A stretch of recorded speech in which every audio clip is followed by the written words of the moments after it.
வெளிநாட்டில் வாழும் தனது அப்பாக்கு பிள்ளையின் வலி நிறைந்த பதிவு. மீனாக நான் பிறந்திருந்தால் கடலில் நீந்தியே உன்னிடம் வந்திருப்பேன் அப்பா. பறவையாய் நான் பிறந்திருந்தால் பறந்து வந்து உன்னை பார்த்திருப்பேன் அப்பா. உன்னை நான் தினம் தினம் தேடுகிறேன், வேதனையில் வாடுகிறேன் அப்பா. பிள்ளைக்கு என்ன உணவு என்று 3 வேளையும் அக்கறையா அம்மா கிட்ட நீயும் கேட்கிற. சத்தான உணவுதான் சாப்பிட வேண்டும் என்று அனுதினமும் அம்மா கிட்ட சொல்லுற. என்னையே நீ நினைச்சு ரொம்ப ஏங்குற அப்பா. பிள்ளைக்கு மிதிவண்டி வாங்கி கொடுத்து ஓட்ட பழகணும்னு சொல்ற. சட்டை ஒன்று வாங்கி அனுப்பி என் பிள்ளைக்கு சரியான அளவுதானா என்று கேட்டு சந்தோஷப்படுற.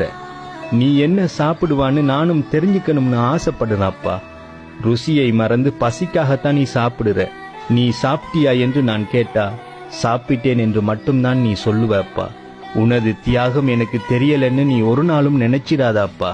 நாம சேர்ந்து சாப்பிடும் நாளுக்காக நான் தினம் தினம்